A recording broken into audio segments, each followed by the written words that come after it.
Hello and welcome to TVC News. I am Esther Mokwariola. This edition features our Sunday specials. Features a flashback, a recap of stories that made headlines during the week. Well, let's begin with the latest development where in a high-stakes FIFA World Cup qualifier at the Godswill Akpabio International Stadium in Uyo, Nigeria secured a vital 1-0 victory over Rwanda, breathing new life into their qualification hopes. The only goal of the match came in the 51st minute when Tolu Arokodare capitalized on the loose ball in the penalty area, slotting it past Rwanda's goalkeeper to give Nigeria a crucial lead. Well, the first half ended goalless with both teams cautious in their approach, and Nigeria's defense, marshaled by Calvin Bassey, held firm despite Rwanda's tactical shifts in the second half. Nigeria suffered a blow as star striker Victor Osimhen limped off in the first half, replaced by Cyril Dessers. And despite the setback, the Super Eagles maintained pressure to secure the vital win, and head coach of the Super Eagles, Eric Chelle, says he is impressed with the performance of the team. Sort of the possession ball, and because of that Rwanda was tired, and this is why in second half they don't press us when we score the goal. And after that, in second half we passed with we had two wingers to have more cross, and the reality it was the game plan. So now we are happy because we won 1-0. And we can go in South Africa with a lot of ambitions. The real question that should be answered today, and congratulations to him. And then for the fans, for everyone else, it's good to see you guys back with us. We never stopped believing, so welcome back. And yeah, we have important game again on Tuesday. I saw the change room directly after the game. There's not even celebration, there's a real desire to keep pushing on. Like I said yesterday when I was here, that we really believe in what we're doing, and we can only control the things that we are doing now, and we'll take it step by step, and now the next step will be South Africa World. And let's get more perspective on this as I'm being joined by the Super Eagles media officer, Promise Efoge. Good to have you on the news at this time. Promise, so first off now, tell us, what is the mood like in the team after the win today? Well, first things first, it's important to congratulate the team for picking the 3 points.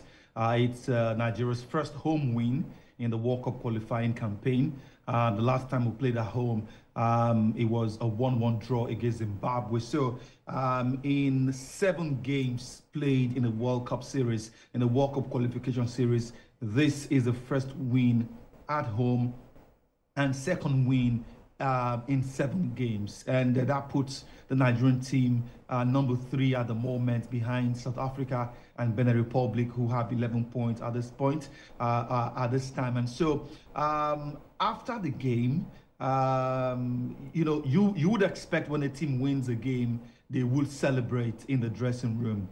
There were no celebrations because the players understand that the journey has only started. Beating Rwanda today does not guarantee us a World Cup ticket yet.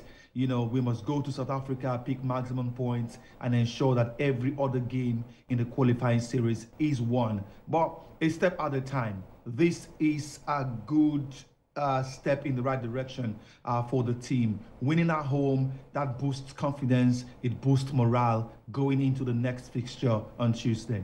And with that confidence level, even though you say there wasn't so much of celebrations among the team, despite the win with Rwanda, what is the level ahead of the next clash with Bafana on Tuesday? Is it still high as we anticipate in terms of their confidence level now? Very high, because proud to the game against the Amavubi earlier today. The boys have had several meetings, beyond the coach speaking to them, beyond the backroom staff having conversations with them. They've had meetings amongst themselves. And what is this meeting about? They are talking to themselves about how important it is for them to be at the World Cup. I've said this again and again, that Nigeria, since we qualified for our first World Cup in 1994, Nigeria has never missed 2 World Cups back to back. When we missed out at the 2006 World Cup in Germany, we came back in 2010, 4 years later. We missed out Qatar 2022. We should come back for the next World Cup in the US, Canada, and Mexico. So at the moment, the Eagles are going through a bend, which they do not consider as the end.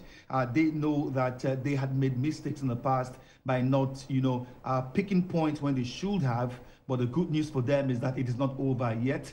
They still have the chance to make amends, and the boys are poised to do exactly so, with as many games as possible that are available for them to pick maximum points and get the World Cup ticket. And so the mood is calm.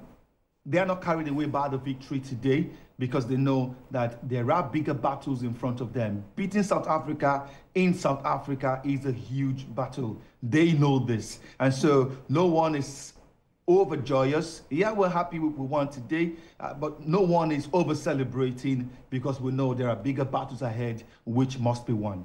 And despite the bigger battles ahead, which you also highlighted, let's also not forget that Osimhen was taken off the play of the pitch due to injury. What update can you give us with regards to this, and what is the likely possibility of him playing on Tuesday? All right, the Super Eagles is not built around one player. Osimhen was taken off the pitch earlier in the game, and at the end of the day, we were able to get the victory.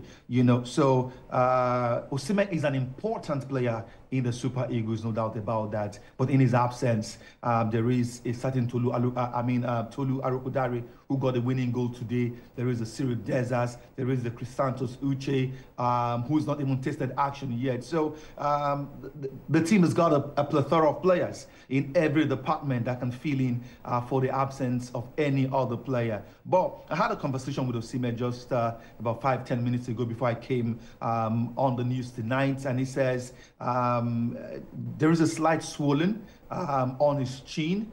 But according to him, he says he doesn't think it's anything serious. And when he wakes up in the morning, he says that swelling, would be gone. I also had a conversation with a doctor about 30 minutes ago, and he says it was a chin problem. And according to the team doctor, it's not anything to worry about.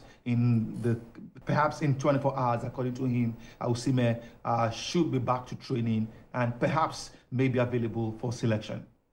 And let's also hope for the best for our team on Tuesday. Our media officer, Super Eagles media officer, Promise Afoge, thanks a lot for the updates there.